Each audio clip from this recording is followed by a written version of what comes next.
नमस्ते दोस्तों, आज हम पढ़ेंगे एक ऐसी किताब के बारे में जो रिश्तों के छोटे छोटे राज खोल देती है। इस किताब का नाम है Men Are From Mars, Women Are From Venus। ये किताब बताती है कि पुरुष और स्त्रियां अक्सर अलग सोचते हैं, अलग महसूस करते हैं और इसी वजह से कई बार अनबन होती है।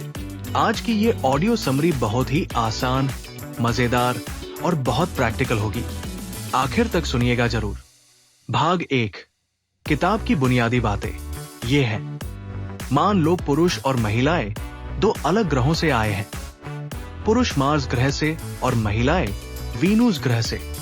इसका मतलब ये नहीं कि वे दोनों एक दूसरे से बेहतर हैं, बस तरीके अलग हैं। ये अलगाव उनके बोलने, सुनने, भावना को व्यक्त करने और प्यार जताने के तरीकों में दिखता है। अगर हम इन अंतर को समझ लें तो हम कई सारे झगड़े और गलतफहमियां को दूर कर सकते हैं। भाग 2, बातचीत और सुनने का तरीका। सबसे बड़ा मुद्दा है कम्युनिकेशन है। पुरुष अक्सर प्रॉब्लम सॉल्वर होते हैं। जब उनकी पार्टनर कोई तकलीफ बताती है वे तुरंत समाधान देने लगते हैं, पर महिलाओं को पहले सिर्फ सुनने और समझने की जरूरत होती है। वे अपनी भावनाएं शेयर करके हल्का महसूस कर लेती हैं। उदाहरण, अगर पत्नी कहे मेरा काम बहुत स्ट्रेसफुल था, पति कह दे तो तुम ये करो, इससे पत्नी को लगेगा कि उसे सुना ही नहीं गया। सबसे बेहतर तरीका है कि पहले उसे एम्पैथिस करो। जैसे कि कहो, मुझे दुख हुआ सुनकर, क्या मैं कुछ कर सकता? फिर अगर मांगा जाए तभी सुझाव दो। भाग 3, तनाव को संभालने के तरीके। जब पुरुष स्ट्रेस्ड होते हैं वे अक्सर चुप हो जाते हैं, अंदर ही अंदर सोचते हैं और अकेले अकेले ही समय बिताना चाहते हैं।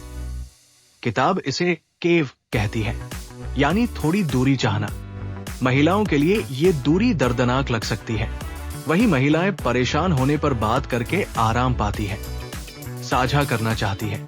तो इसका बेस्ट सलूशन है कि अगर आपका पार्टनर दूर हो रहा है तो उस समय उसे स्पेस दे देना चाहिए, और अगर पार्टनर बात कर रही है तो सुनो, इंटरप्ट मत करो और तुरंत समाधान न दो, पहले सहानुभूति दिखाओ। भाग 4, भावनात्मक जरूरतें। हर व्यक्ति की कुछ बुनियादी इमोशनल नीड होती है।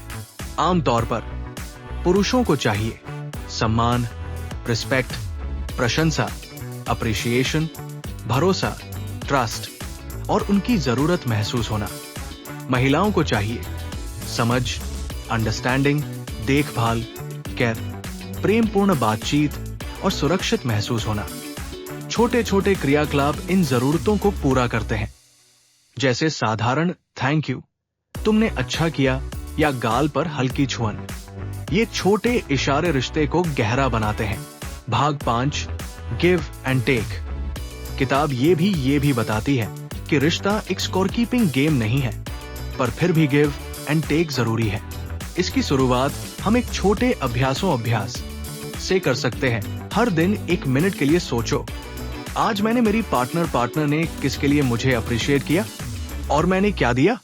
छोटे छोटे जेस्चर्स जैसे 1 कप चाय बनाकर देना, फोन पर उनकी बात सुनना और उस पर पूरा ध्यान देना, या शाम को 2 मिनट बैठकर बात करना और उनका हाल पूछना, जैसे कि आज कैसा लगा।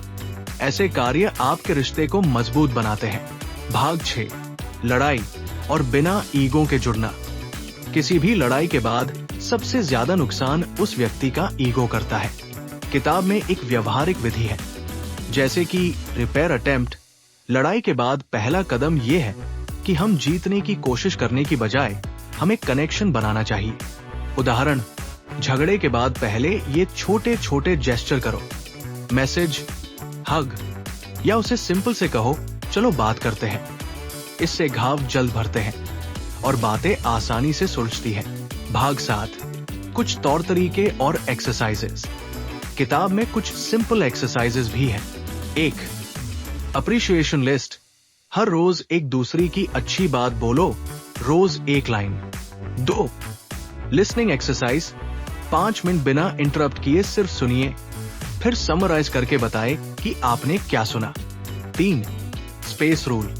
अगर पार्टनर केव में गया है उसे 20 से 30 मिनट का स्पेस दो, फिर जेंटली पूछो अब बात करना चाहोगे ये छोटे स्टेप्स बहुत पावरफुल है। भाग 8, कॉमन मिसअंडरस्टैंडिंग्स, कुछ आम गलतफहमियां, जैसे कि वो मुझे इग्नोर कर रहा या रही है। इसका ये मतलब भी हो सकता है कि आपका पार्टनर स्ट्रेस में है हो और वो स्पेस चाहता, वो सल्यूशन दे रहा या रही है, इसलिए प्यार कम है। हो सकता है प्यार दिखाने का तरीका अलग हो। एक दूसरे को जज मत करो, सिचुएशन को समझो। भाग 9, रियल लाइफ एग्जाम्पल। एक छोटा रियल लाइफ सीन। रमेश घर थका हुआ आया, घर पहुंचते ही पत्नी सीता ने पूछा, क्या हुआ, आज ऑफिस में बहुत प्रॉब्लम है क्या? रमेश ने तुरंत जवाब दिया, कल से तुम ही ऑफिस चले जाओ तक पता चलेगा कितनी प्रॉब्लम है। इस बात से सीता रूठ गई। वहीं पर अगर रमेश पहले सीता की बात सुनता और कहता, कितना बुरा लग रहा है, क्या बताऊं, मैं तुम्हें सुन रहा हूं, तो सीता को कंफर्ट मिलता।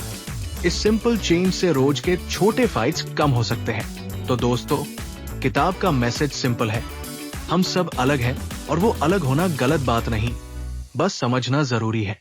थोड़ा सा धैर्य, थोड़ा सा सुनना और थोड़ा सा अप्रिशिएशन, ये 3 चीजें रिश्तों को में सुधार लाती है। अगर आप ये बेसिक रूल्स फॉलो करेंगे तो मिसअंडरस्टैंडिंग्स दूर होगी और प्यार बढ़ेगा। धन्यवाद दोस्तों, आज का समय देने के लिए शुक्रिया। अगर आपको ये ऑडियो पसंद आया हो तो हमारे चैनल को सब्सक्राइब करें और वीडियो को लाइक व शेयर करना न भूलें। किताब खरीदने के लिए लिंक मैंने कमेंट में दे दिया है, वहां जाकर आप और गहराई से पढ़ सकते हैं। फिर मिलते हैं अगली समरी में, तब तक के लिए अलविदा और खुश रहें।